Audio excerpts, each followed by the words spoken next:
Hi guys, just quickly on statistics here. So if we were to have a data set here and they were to ask us, okay, let's quickly look at just everything here. What is the range? Range means maximum minus minimum. So range itself means my maximum value minus my minimum value. Sorry, I see you can't see this whole set here.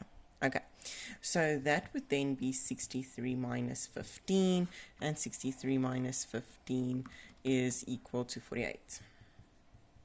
So that's range in itself. Okay. Now, important. What is the interquartile range? This is what you guys can expect to be asked in the exams. So interquartile range means Q3 minus Q1. Now, what is Q3 and what is Q1? Q3 is quartile 3. So in other words, the number that stands in the third quarter of my data set. What is Q1? The number that stands in the first quarter of my data set. Maybe you can see it better now. Okay. Now, to find the interquartile range, in grade 10, they were prompt to ask you a data set with 50 numbers. So in grade 10, I taught you guys to use the formula, the n plus 1 over 4 formula, the n plus 1 over 2 formula, and the 3 bracket n plus 1 over 4 formula. But you guys will not receive as large data sets anymore because we know you know how to use or how to work with data. So we're not going to ask those large data sets anymore. So now that you guys have a small data set like this one, I do not want you to use that method anymore. We're going to use our fingers. We're going to go count. Okay. I want to find the middle term. In other words, Q2, the median. I want to find that first. So let's go. I'm going to start at the ends. I'm going to use my fingers and I'm going to cover the numbers.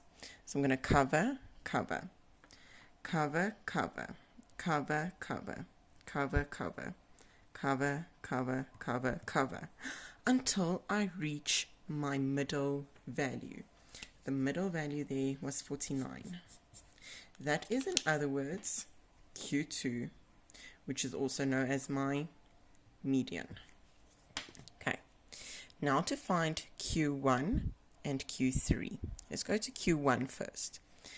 I'm now going to go to the left of my median. I'm going to do exactly the same. Cover, cover, cover, cover. Now I see I have two values in the middle. Because I have two values in the middle, I'm going to have to add them and divide by 2. So 35 plus 38 divided by 2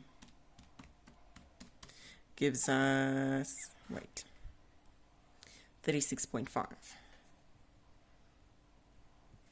Okay, now let's go to the right, and that's my Q1's value. That's the value. Remember the formula I taught you in grade 10 gave you the position. So in other words, it would have been the 1, 2, 3, 5, fifth position.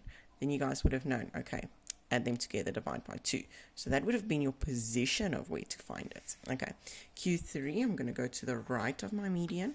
I'm going to do the exact same thing. Cover, cover, cover, cover. Once again, there are two numbers in the middle. So I have to add them. 52 plus 55 divided by 2 will give you 53, 5. So if I have to find the interquartile range, I'm going to go 53, 5 minus 36, 5, and that is going to be equal to 17. And that's going to give me my interquartile range. All right, Q3 minus Q1. So please do not continue using the position formula. And please remember the difference between range and interquartile range. Because yes, range does mean maximum minus minimum. But because we are stating interquartile, You have to get the range, the maximum minus the minimum, between, inter my quartiles, Q. So that's what this means here.